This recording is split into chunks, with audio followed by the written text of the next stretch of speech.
लड़की क्यों कहती थी ऐसा।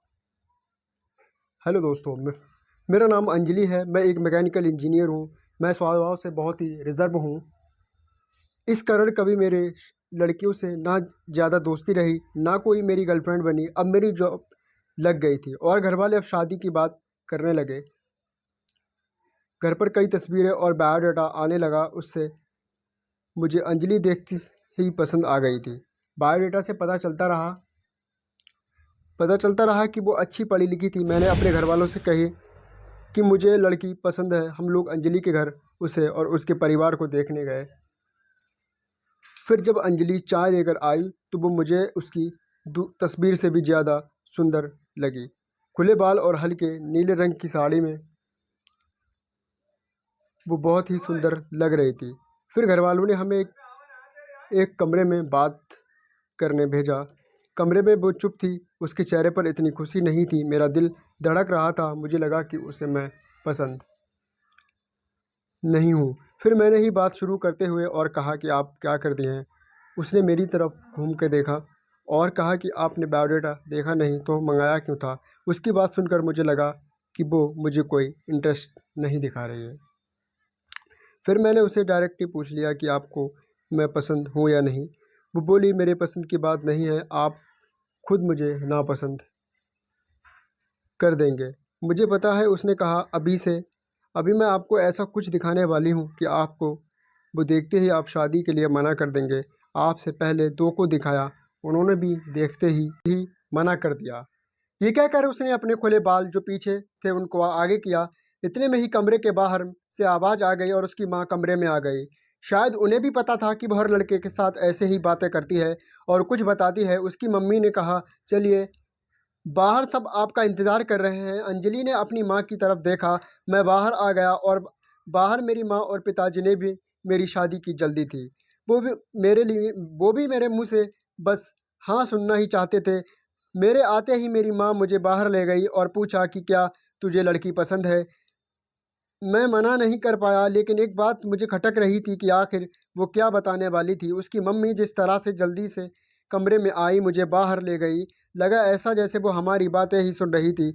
मैंने शादी के लिए हाँ कर दी। मेरे घर वालों ने उन्हें हाँ में जवाब दे दिया, लेकिन अब मैं एक दुविधा में था कि मैं क्या करूं। मैंने उससे बात करना चाहा।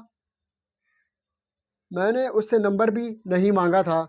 मैं अपनी मम्मी को कहा कि आप बात करें और उसका नंबर भी ले लें। मम्मी ने अंजलि की मम्मी से फ़ोन पर बात की और अंजलि का नंबर मांगा, लेकिन उन्होंने ये कहकर मना कर दिया कि अंजलि का फ़ोन अभी ख़राब है। मम्मी ये भी कह रही थी कि वो लोग शादी के लिए जल्दी कर रहे हैं। इन सब बातों से मेरे मन में कुछ अजीब सवाल आने लगे। एक शाम जब मैं ऑफिस में था तब मुझे एक अननोन नंबर से कॉल आता है। फिर रिसीव किया तो अंजलि थी। वो बोली कि मम्मी ने मेरा फ़ोन ले लिया है, मैं कुछ बहाना करके अपनी फ्रेंड के रूम पर आई हूँ, उसी के नंबर से तुम्हें फ़ोन कर रही हूँ, क्या तुम मुझे अभी मिल सकते हो। मुझे वैसे भी उससे मिलना था। अंजलि के बताए एड्रेस पर मैं जल्दी से पहुंचा। वो उसकी फ्रेंड का रूम था। मैंने जाते ही पूछा, उस दिन की बात अधूरी रह गई थी और तुम्हारी मम्मी तुम पर नज़र क्यों रख रही हैं। अंजलि बोली, मैं तुम्हें कुछ दिखाना चाहती हूँ, उसके बाद तुम्हारे सारे सवालों के जवाब मिल जाएंगे। अंजलि आज भी बाल खोल कर आई थी। वो पीछे मुड़ी और अपने खुले बालों को पीठ से आगे की ओर किया तो अब मुझे पता चला कि वो क्या दिखाना चाहती थी। उसकी गर्दन पर एक टैटू था, सुयश नाम का। अंजलि बोली कि मैं एक लड़के से प्यार करती थी और हम दोनों शादी भी करना चाहते थे। मैं उसी के नाम का टैटू करवाया था। ये बात मैंने अपने घर वालों को भी बताई थी और वो तैयार भी हो गए थे, लेकिन सुयश ने मुझे चीट किया। वो मेरे अलावा भी किसी और को डेट कर रहा था और वो लड़की पैसे वाली थी, इसलिए उसने मुझे छोड़ दिया। तब से मुझे शादी और लड़कों से एक नफ़रत हो गई थी। उस लड़के को मैंने बहुत प्यार किया, लेकिन उसने मुझे धोखा दिया। तुमने पहले भी दो लड़कों को मैंने टैटू दिखाया और उन्होंने सच जानकर शादी के लिए मना कर दिया था। मम्मी इसलिए मुझ पर नज़र रख रही हैं कि मैं तुम्हें भी कहीं सच ना बता दूं, लेकिन मैं लड़कों की तरह नहीं हूं।